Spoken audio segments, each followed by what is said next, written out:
What's up, movie lovers? It's your girl Rossie, and I'm back with another awesome documentary. With Brooke Parrish, of course, she's going to join me tonight. This is our segment that we do once a month.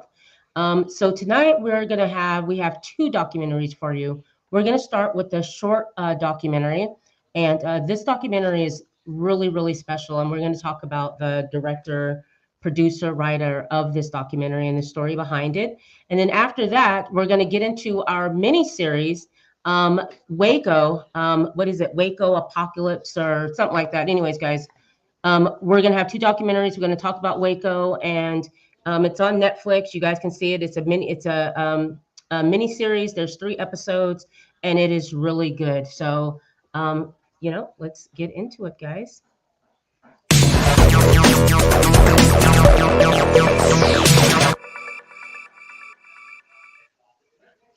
What's up, Brooke? Hi, how are you? I'm good. How you been? Good. Thanks for having me again. Of course, of course. So you Third guys know, time. right? Like we're doing this, and Yeah, people we're like it. doing it. We're Okay, doing this. good. I would So, hope so. absolutely, they really are. So, guys, Brooke joins me once a month, like I said, and she brings me awesome documentaries. We were lucky this month though because we're involved with the Holly Short Film Festival, and we got a really special short documentary, a short story documentary. And we'll talk about the writer, director, producer of that documentary. And then after that, we're going to talk about the Waco miniseries, and it's a limited miniseries on Netflix. So if you haven't seen it, go to Netflix. It's there. Catch it before it is gone. Okay. But until then, let me tell you a little bit about the film that we got from the Holly Shorts Film Festival. The director and writer Sabina Varacha. I want to make sure I get her name right. Sabina V. Um, Racha. Okay, I think that's it.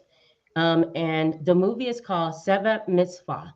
And wow, this is a really good short film documentary. Um, she's telling a story about these two families back in 1941. Is it Bosnia that they're that It's in yeah, it's in Bosnia. Bosnia? So it's two families in Bosnia. One family happens to be a Muslim family. The other family is a Jewish family. And Brooke's going to tell you a little bit about um, the who occupied this place, Yeah. Bosnia at the time, and how one family ends up helping another family that they knew. They worked together, and yeah. So Brooke, tell us a little bit about how it starts. Yeah, no, The it's documentary. definitely a beautiful story. And it's a short film based on a true story. Yes. And so in the beginning, Zeneba is her name. She Right. was the woman that helped protect her friend. But in the beginning, you just see that she's reading a book to her daughter Ada. Mhm. Um, this woman named Balna, she comes in. I believe it's her friend or maybe a family member. She comes in and she, sees that she's reading to her. And so then the very next scene after that, she is like, you have to be careful reading those kinds of stories to your daughter. She has an active imagination and she can tell anybody, and Right. it was a Jewish story that she was reading her. So during that time in Bosnia in 1941, there was this Croatian revolutionary movement, a fascist militia called the Ustashas. Yes. They were Nazi allies. They brutalized and massacred upwards of 300,000 Serbians, Wow. 30,000 Jews, and 29,000 Romanis. Wow. And so I've never heard of them, Right. and I don't think a lot of people have probably heard of the story. Right. But actually, during that time, the Nazis even protested them because of how violent they were. So Right. even the Nazis didn't really mess with them like that, which is Right. insane to think about. But yeah, and then she ends up you can see during the film her she sees her friend Rika who's on Right. the street, and there's a band around her arm, So I'm assuming like in Nazi Germany, you know, the Right. band or, you know, some sort of Yes. symbol that you can tell Absolutely somebody's it is. Jewish. Yes. And so they see that some of the Ustashas were gathering people into this big truck. Right. And so she starts freaking out and asks Zaneba, I guess, to kind of hold her arm to cover it. Right. So then they finally get past them. And so Zaneba takes her to her husband's house. Right. And is basically like, you know, we're going to protect you, take care of you. Right. And her husband actually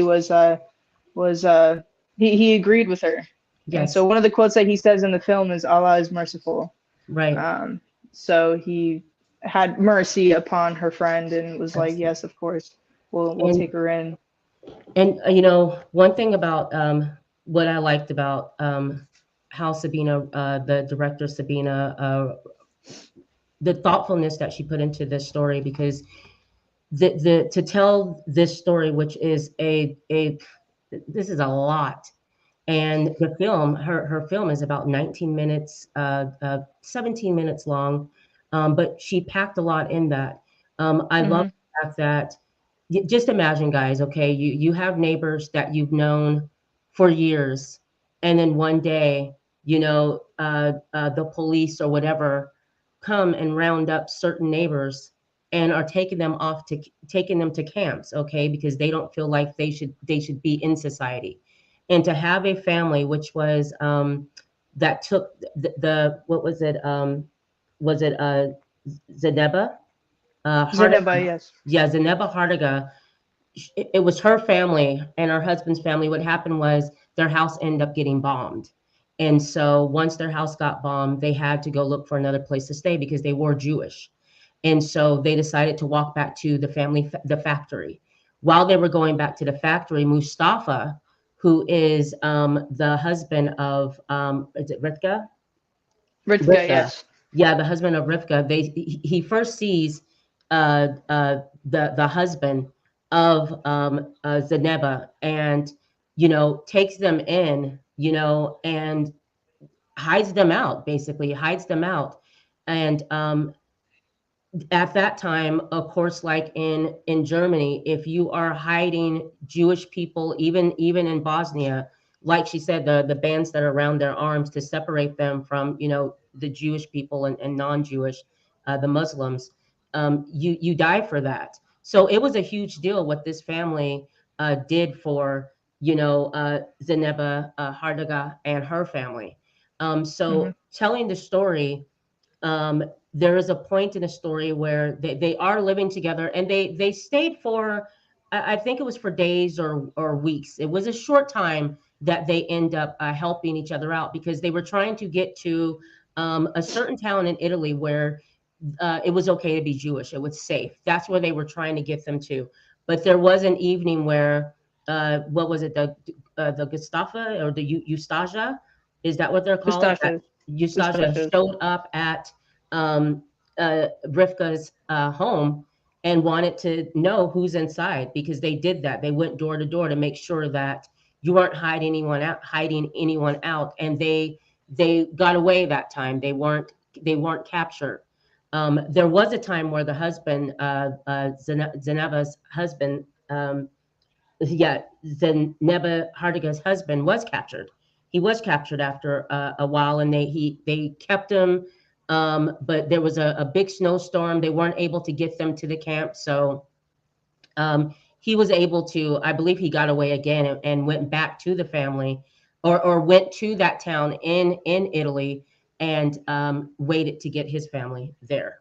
Okay, I believe the family was already there, and then he ended up making his way there. So what I liked about the story is the fact that 50 years later, there's a war in Bosnia, and I think it was 1994. And just like Rivka and her husband helped Zadeba's Hardaga's family out, 50 years later, they're in a situation. Do you want to talk about that? Um, Because that's when yeah, yeah. So, just it that because that was part of the very last scene. Yeah. The last couple of minutes. They didn't go too. Most of it was kind of directed around Ritka and that situation, but towards Yes. the end, they were hiding out because there was the Bosnian War Right. during that time, Right. and so there was a lot of damage done to the area, and people Absolutely. trying to find shelter and whatnot. Absolutely. So there's actually a man from this American Jewish organization that comes, and so they arrive in a truck, and Zaneba and her daughter um, Ada were just kind of standing there, and so he pulls up in the truck with a few other people, and basically just says, is Zaneba Hardiga here? Right. And she's not wanting to say anything, Right. so she doesn't say anything at all. And then finally this guy just says, hey, I'm part of this Jewish organization. Right. Your friend Rika is looking for you. Right. And that's when she's like, yeah, that's me. And so they took her and drove her to Rika's house, where she also went with her family. It was her and her family Yes. that were also looking for some sort of Shelter. housing, Right. shelter, exactly. But They ended yeah, up it's just going to insane Israel. how the tables kind of turned. Yeah, they went to Israel. They went Yes. to Israel. And yeah, it Yeah. is crazy how the tables turned, because in Yeah. Sabina's story, I mean, you're mainly focused on the two women and their relationship, and how devoted Rivka and her husband, their family was. But there was Mm. a point in the movie where, you know, the husband's brother, I think it was, or the husband did not want to help them. Like he was afraid for his family's well-being as well, because there were Yes. three families living in that house. And another Mm. thing about living in that house is the tradition of the Muslims at that time, where you're not allowed to have other men in your home. So when men are there in the home, especially sleeping over, they wore their face coverings, you know. So, Right. but the story did center around the two women's relationship, and how one family ends up helping a family, and then 50 years later, that family is in need of help, and how, Zeneba and Hardiga and her family ended up helping out Rivka's family. Like Brooke said, Rivka, this is 50 years later, so Rivka has to be about 70, 80 years old at this time, and she has her family, her daughters. So when they were in that tunnel trying to escape because the war broke out in Bosnia, um, the two men from Israel that was sent by Zeneba to go and help them and rescue them. And so they did that. They took them to Israel, and Israel took them in because of the good things that they did back in 1941 to help, Mm. Zeneba's And family. interestingly enough, Ada, she so a year after they got rescued by Ritka and her family, um, uh, a year after that, Zeneba had died, and Right, so Ada actually stayed in Israel and converted to Judaism, right, which is right, really interesting. Yeah. right. I really like this story. I thought that the director, um, Sabina Vi, Virucha, I think that is Sabina Virucha. I'm sorry, love, if I'm getting your name wrong. I loved how she was able to pack that story in such a short film. Um, I It was never, beautifully directed and produced. I mean, absolutely, even the costumes that yes, people wore, and the scenes on the streets and whatnot, right, everything, it was very well done, and I was right. very much impressed by it. Right. And just a little bit about the director. So, Sabina was born in Bosnia. She immigrated to the U.S. in 1994 as a war veteran, a war refugee. Since then, she has accomplished a lot as a director slash producer. Producer. She also had, in 2005, she had a critically acclaimed feature documentary, Back to Bosnia, which premiered at AFI and screened over 30 festivals worldwide, winning Director's Choice at the Crossroads Film Festival. It's also featured in the top 100 of the greatest films directed by women by the BBC. And that film itself is currently streaming on Amazon. And that's the film Back to Bosnia, the documentary that she made back in 2005. Absolutely talented. I'd never even heard of this story before, and after I heard about the story, I then went and wanted to go and check, Google and find out about these people. And when I watched the story, obviously I wasn't expecting this, so I'm getting misty eyed, especially at the end when the film goes Right. off and Yeah. connect, and you see the pictures of the two women connecting 50 years later. Like this Right. story, I just wasn't expecting that, you guys. It was a Both you beautiful. and I were like, I'm not sure, just admitted into it. I'm not sure.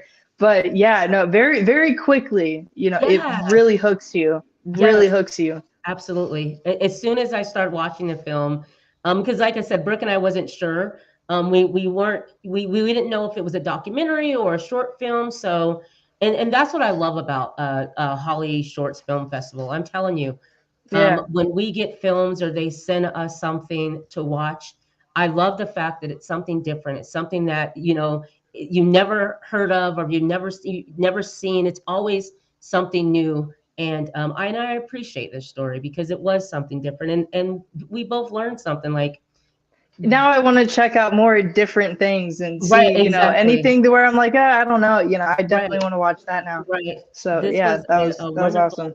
wonderful surprise. Sabina, you did a beautiful job with this film. I'm definitely going to go and check and look at your 2005 film, Back to Bosnia. And another thing, for someone with the background that she had, to you know to be where she is in life, like, just, you know what I'm saying? Just Hmm. the talent from a background like that, and to bring stories from her homeland and bring them to us all over the world. I appreciate that, because Right. we tend to forget that it wasn't just Jewish people in Germany that the This that affected, I mean, lots of different countries. absolutely, countries in Europe. It absolutely affected different countries, and I never knew that it affected Bosnia. I didn't know. So Yeah, no, me neither. yeah, so it was just a really good story. Again, guys, the documentary that we're talking about, it's called Sevet Mitzvah, and it is inspired by a true story. Again, it was written by Sabina via Raka. Sorry, love. Anyways, it's a Holly Shorts documentary. Really good. Thank you, Holly Shorts, for allowing us to view this. We really appreciate it, and we look forward to another film, documentary, whatever you have. And Sabina, I'd love to interview you. Brooke and I would love to sit and talk to you about your film and anything else you have coming up. So, um, Absolutely. you guys definitely check it out. Everything will be in the link in the description of the video, so you'll be able to go check out Sabina and other things that she has coming out. All right, but definitely check this short film out.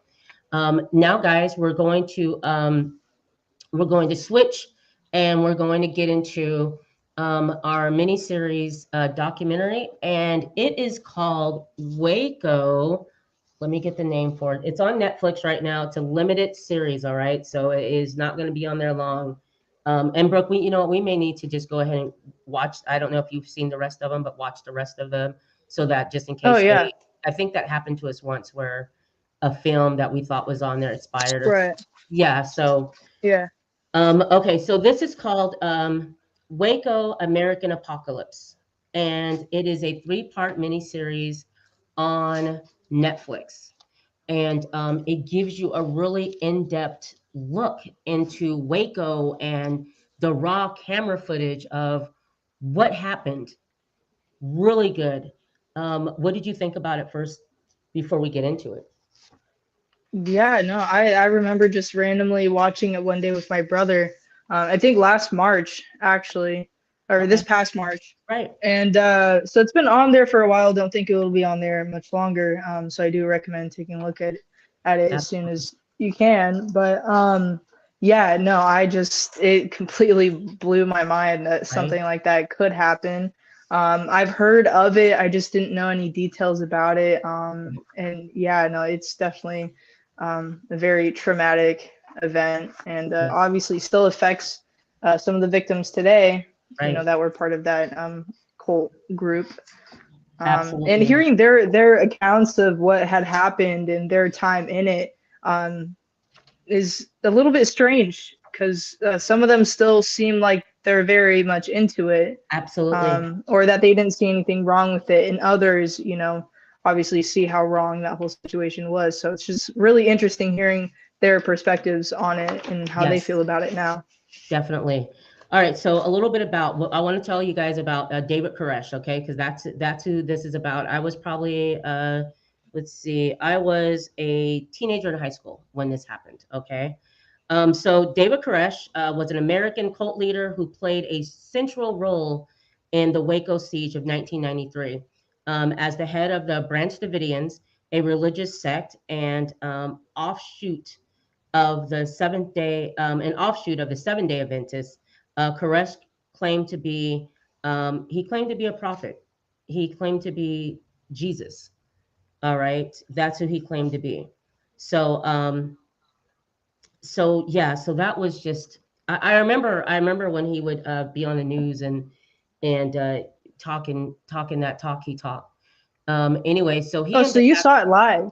I saw it on the news. Yeah, I remember You when it was saw it live? happening. Oh, Yeah, wow. oh, yeah, I saw it on the news. I remember it was happening. Oh, And wow. I'll be honest with you, the Branch Davidians, I never realized his name's David Davidians. I never put that together. Oh, So right, yeah. yes, he was able to get a lot of people to follow him and believe that he was Christ.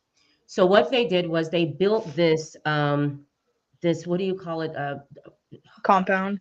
Compound. There you go.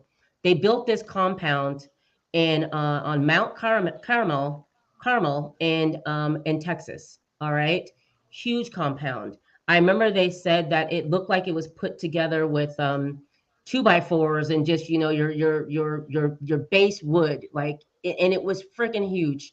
Um, the problem was that there was a tip off saying that these people had thousands of freaking guns. Okay. And not just Um, any sort of gun. They were no. These were what, yeah, 40 to 50 machine guns, about 100 hand grenades.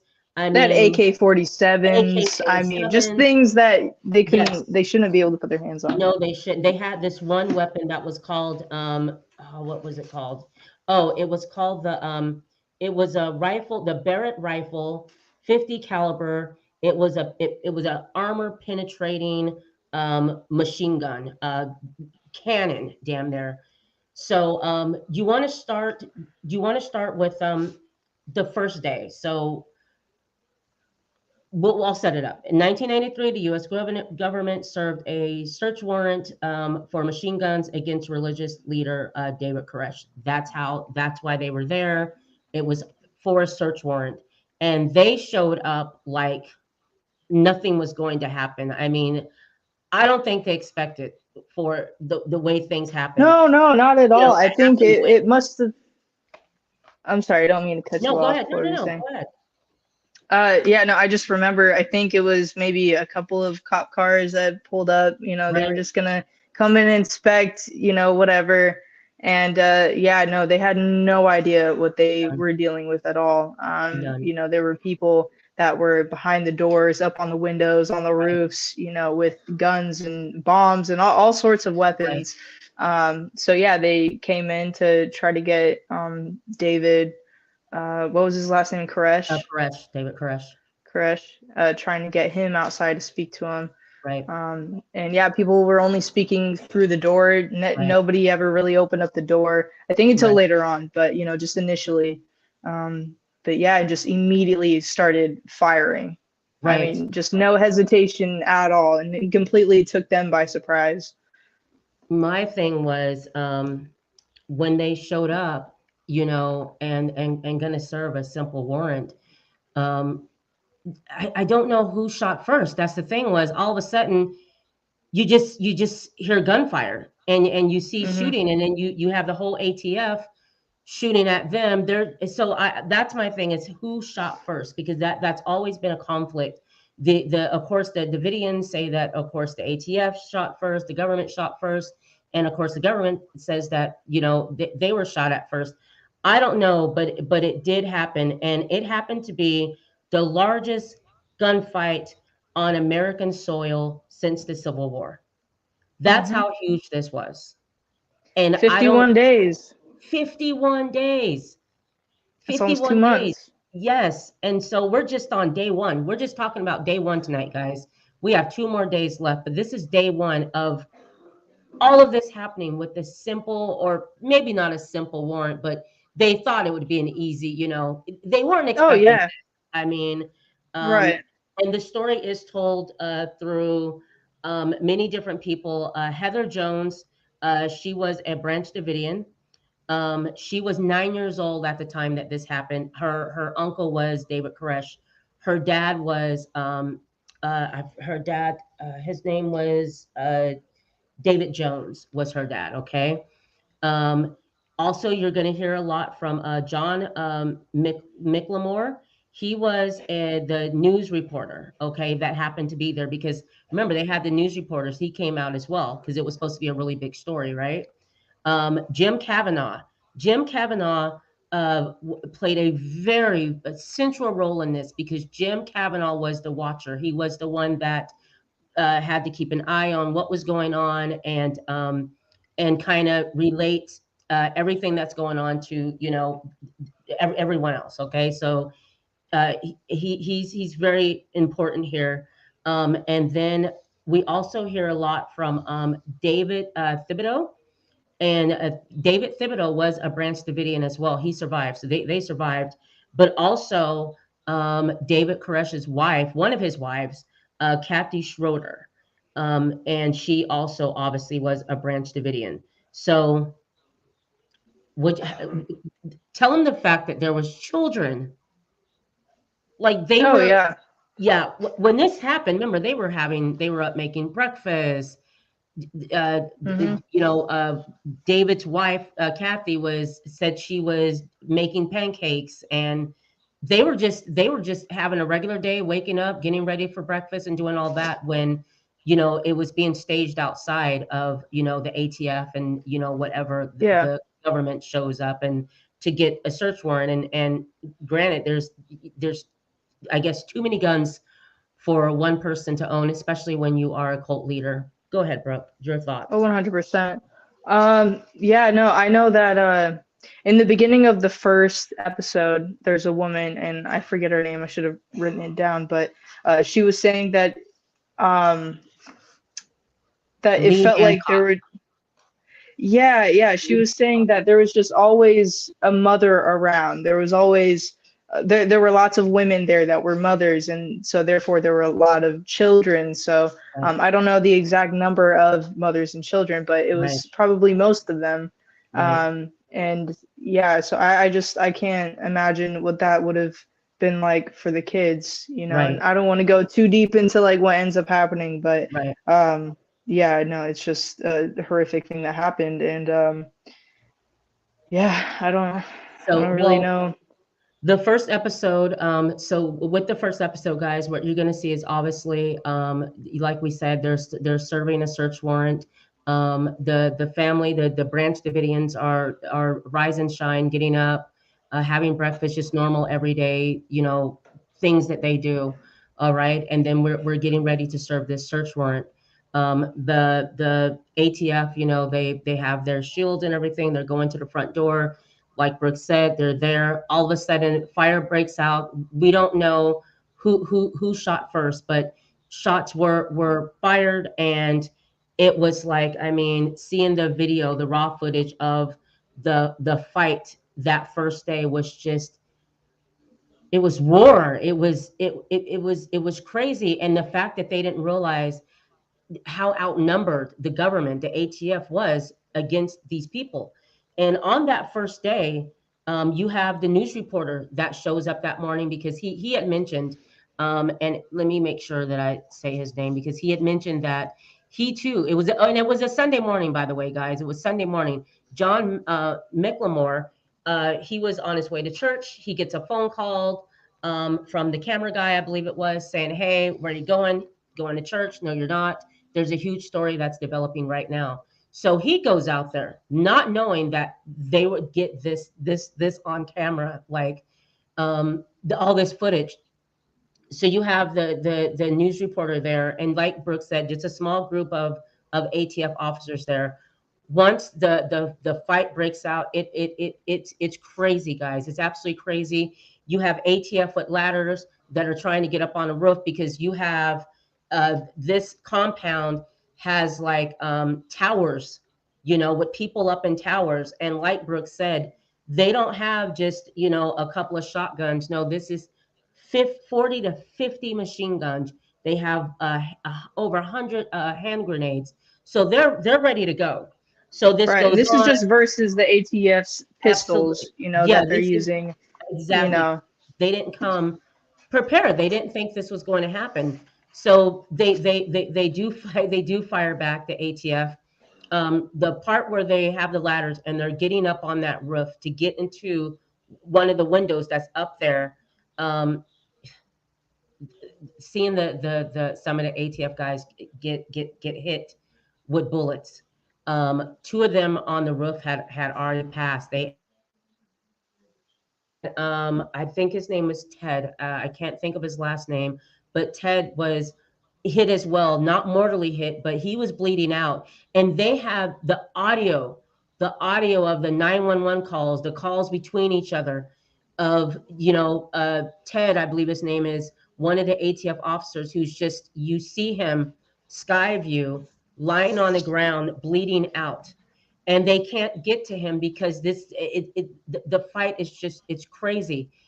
You then have Jim Kavanaugh, who is the ATF, the agent. He's the one that we'll call the watcher. Okay, he had two long rifle gunmen with him. All right, and they're far out, and they have their sights. Um, hearing him tell the story of one of the young men that was the rifleman, the long rifleman. He was a young kid that had he had his 26th birthday, was supposed to be the next day. He ends up dying because remember, they end up having that 50 caliber Barrett rifle. All right, A so this, 50 and it's armored. caliber. I mean, 50 compared caliber, to like a 22, a 50 absolutely. caliber. There's Barrett no, yeah, rifle, there's armor just no piercing. words. Yeah, yeah. So needless to say, they got their behinds handed to them on that first day. It was horrible, and they also lost lives. There was a few people that died that day on the first day, inside Yeah. of the compound. Um, like Brooke had mentioned, though, um, the women that were talking, like the niece, I felt really sorry for the niece. She was 9 years old at the time, and she's telling her story of being in there and hearing uncles being hit with bullets, and the screams that she heard. There's so many kids in here, and I don't think they realized how many kids actually were in there, but there was at least 20 plus kids in there. Okay, so she's inside and she's telling her story, but I'm telling you, they were absolutely devoted to David Koresh. They believed that he was king, that he was Hmm. Jesus. They absolutely believed it, and they were willing to die for it. But there were some problems when his name is the friend that also told the story, um, David Thibodeau. David Thibodeau, who was a Branch Davidian, who also lived, he also's inside, and he's saying his story is, of course, why did they come here and shoot us? Like, why? What did we do to anyone? Like, what is the problem with us owning guns? And that's how David felt.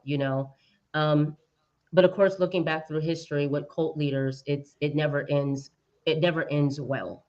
I mean, James Jonestown, back in the 70s, where he had them all drink Kool-Aid with that had cyanide in it, and you know they lost hundreds of people because they all drank the cyanide, you know, because he told them to.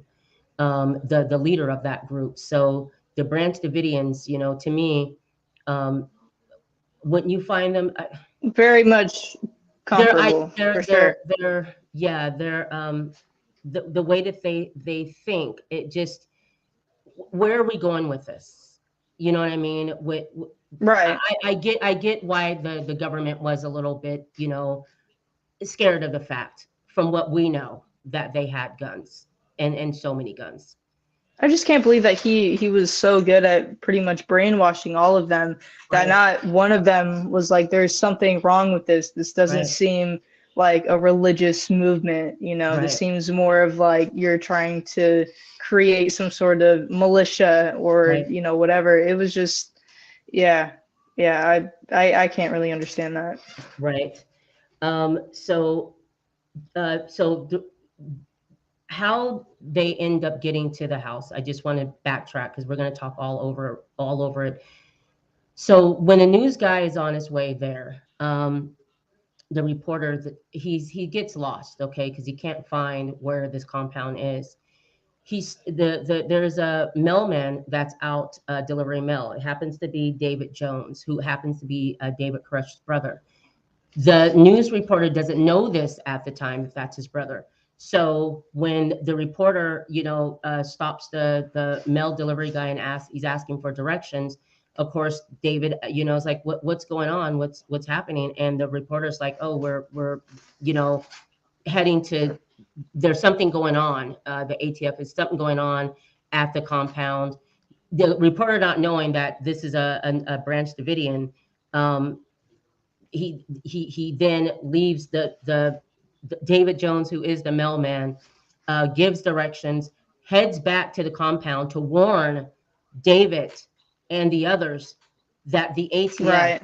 they're outside, they're getting ready to come here, they're getting ready to storm us, whatever. Okay, so that's how David Koresh was alerted that they were there. Just to let you know how that went about happening. Okay, um, so that's why they armed up the men inside and went to their different posts and spots to get ready for this showdown that they felt was going to be a showdown. Okay, so that's why they already had guns. It's not like the government showed up at the door and, you know, they were unarmed. No, they got a warning. Right.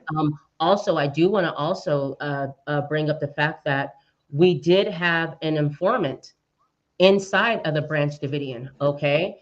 And his name happened to be Robert Robert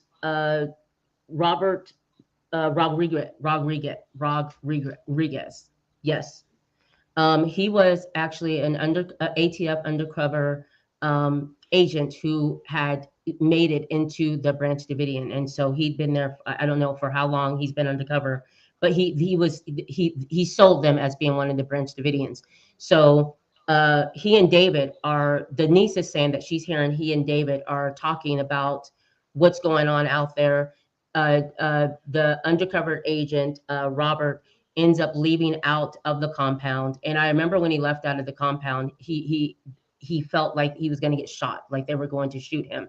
He then goes back and goes to the meetups house or hideout where the ATF, they're staged at, and lets them know the gig is up. They know that you guys are out here. They know that you guys are here to serve some type of warrant. So that's how that all happened, and that's why when the ATF approached doors, they had their shields, they were ready for whatever.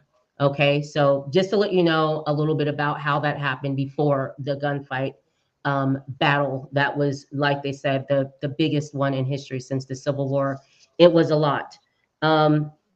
By the end of this, though, when cops or ATF agents are dying. Some were on the roof that were dead. Um, Jim Kavanaugh was like, we have to do a ceasefire because they're losing, like they're getting their asses whipped by this group, Mhm. not realizing that they had more than what they even thought they had. I mean, armor-piercing rounds, they're done for. And remember, you lost that one long rifle agent who was going to be 26 the next day, a young agent. So Jim gets on the phone with David and they discuss a ceasefire, just so that they can get their wounded out, so that they can get to Ted, who is bleeding out and is on death's door.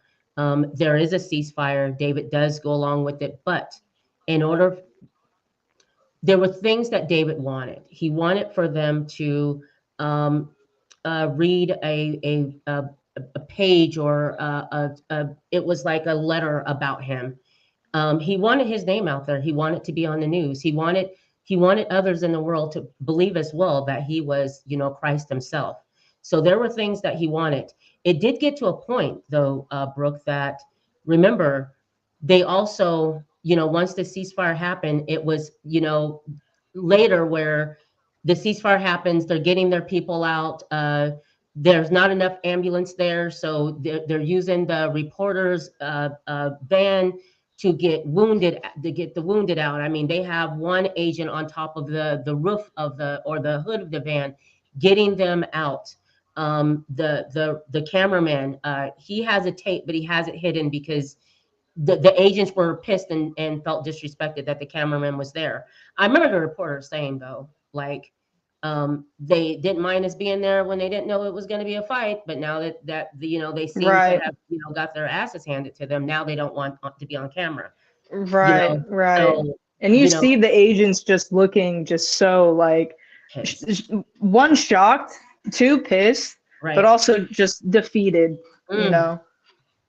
absolutely. So what happened is that Um, later on in the documentary, what happens is, because of how this went down, this is a huge problem. So the United States has to send in another group of agents, and this is an agency group where, when things get really, really out of hand, they bring these guys in. And let me see, let me get the group here because I want to make sure that I get the right group here. Um, let's see, they were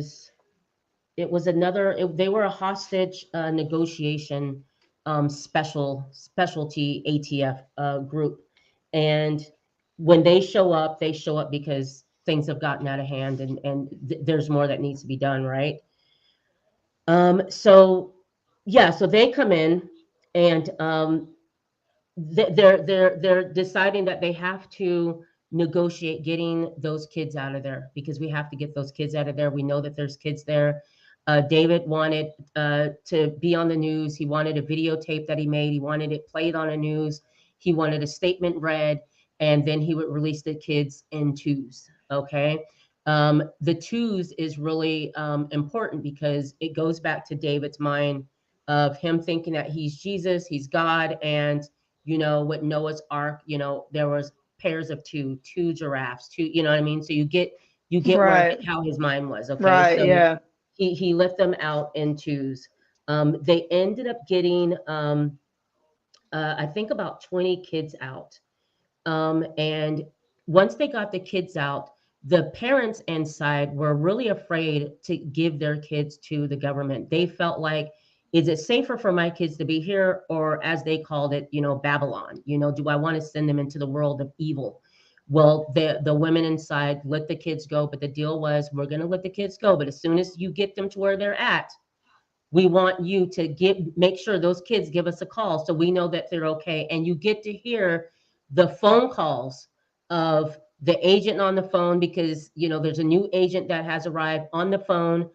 Here, for instance, here's Bobby talked to, hi, how you doing? You okay? I'm good.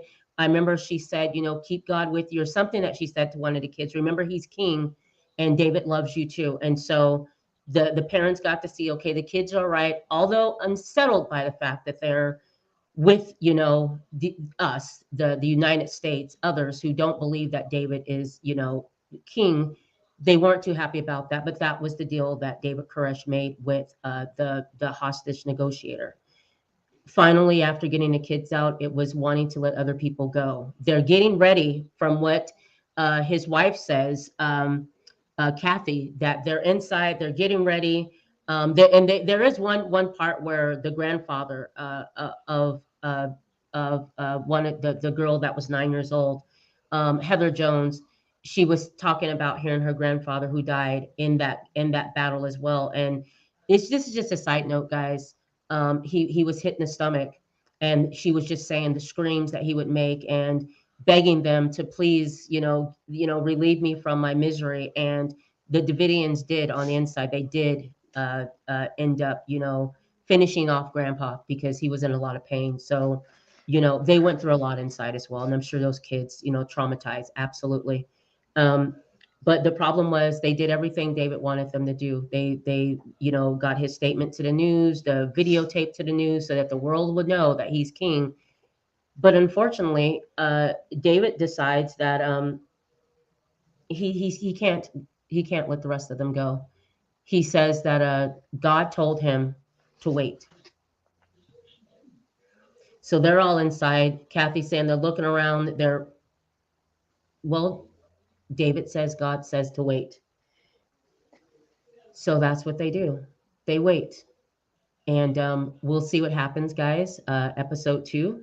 We're going to shoot that. That will be September 25th. We will be back for episode 2. Just to let you know that we're coming back for episode 2.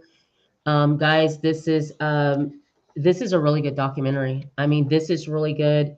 It's really sad though, but to see There's a lot of film in it that hasn't been shown before so at much, all. so much things that obviously wasn't going to make the news in 93, but to see all the raw footage that the cameraman got. I mean, yeah, it was more than what we thought it was. What did you think about it so far? It's yeah, like I said, there's a lot of footage that I haven't seen before because, like I said, I knew about the story and whatnot, but Right, obviously things that they wouldn't show on the right, news. right, But yeah, no, it just I really liked hearing about the people that were part of that group, hearing their stories about right. it, and I feel like everybody likes something that just seems so wildly insane, couldn't actually happen, and that's one of those stories. So Yeah, what's sad about it is the fact that it's like people want to believe in something. You know what I mean? They want to yeah, believe in something. Some people that are radical about their beliefs, whether it be religious beliefs, whatnot, but with religious beliefs, it's like they want to be able to touch a Christ on earth. They want to be able to know that their pastor is Christ. It's just that what are you lacking to where you need to have someone like that to believe in, and where is your mind at to where someone is able to um, make you believe that they're Christ, like the yeah, fact that he was able to do that, it's and they're willing to die with him on that. They were calling him yeah, king on right. some of the tapes, the audio tapes. You hear Kathy, mentioning, the king, David the king, to this day, till this day. This documentary came out in March of 2023. These are up to date interviews with these people, and to this day, these people are calling him king. Kathy was Well, if you think about it, like you and I say now, oh, I could never, be that right, gullible to believe in right, stuff like that, but he convinced hundreds of people. So, I absolutely. mean, really, you never know. You never know. No, Some people are really good at what they do. yeah, they are. I mean, the And that's manipulation. terrifying.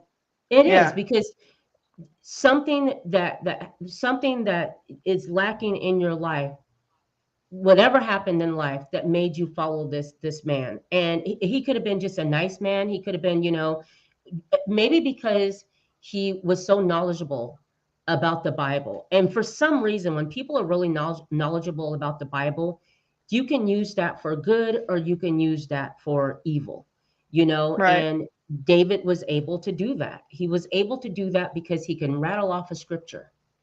It's Right. and another thing I just want to mention is the children who are absolutely innocent.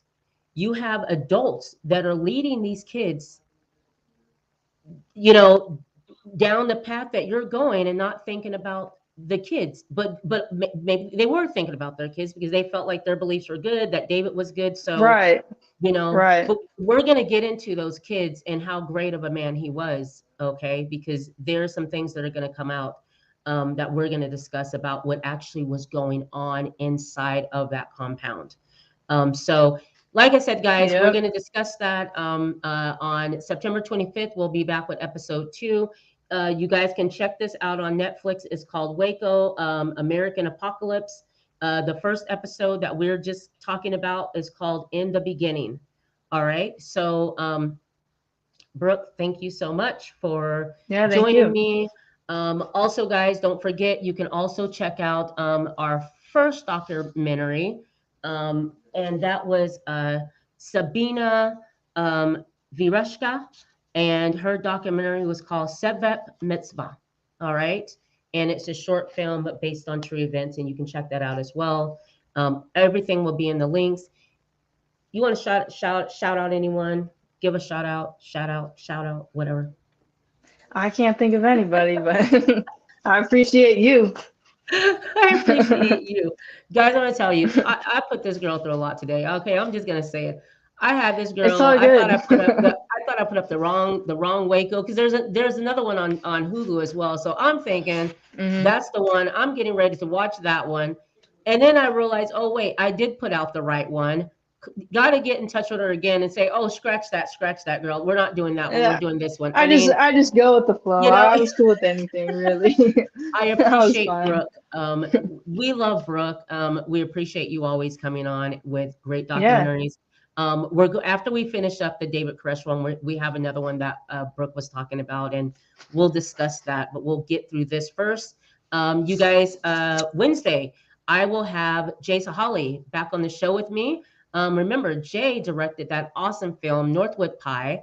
The review is up on Rossie Talks. You can watch that full review. John DeGregorio and I did a non-spoiler review for Northwood Pie. The interview is up on all major podcasts. Anywhere you listen to podcasts, you will find Movie Lovers Unite. That will also be in the description of the video. But Jay and I are going to talk about the film Smile, and I just watched it yesterday, and oh my gosh, Jay, I can't wait for us to talk about this. So that will be Wednesday at 7 p.m. And then on the 30th, John DeGregorio, Don Tucker from Multiverse of Geekdom, the three of us are going to review and discuss that awesome film in the 90s called Dazed and Confused. Okay. So you can see that you can see the three of us on that on the 30th. And then September shows, we got a lot planned for you guys. So I appreciate you guys listening. Please leave us a 5-star review on anywhere that you can find us on the podcasting platforms. Please give us a 5-star review. Also, go to Rossie Talks. It's in the description. Please, guys, like the damn channel, sub to the damn channel if you like my content that I'm putting out, okay? And that's about it, guys. Don't go anywhere, Brooke. Appreciate you guys. Thank you so much. And we will definitely be seeing you guys next time.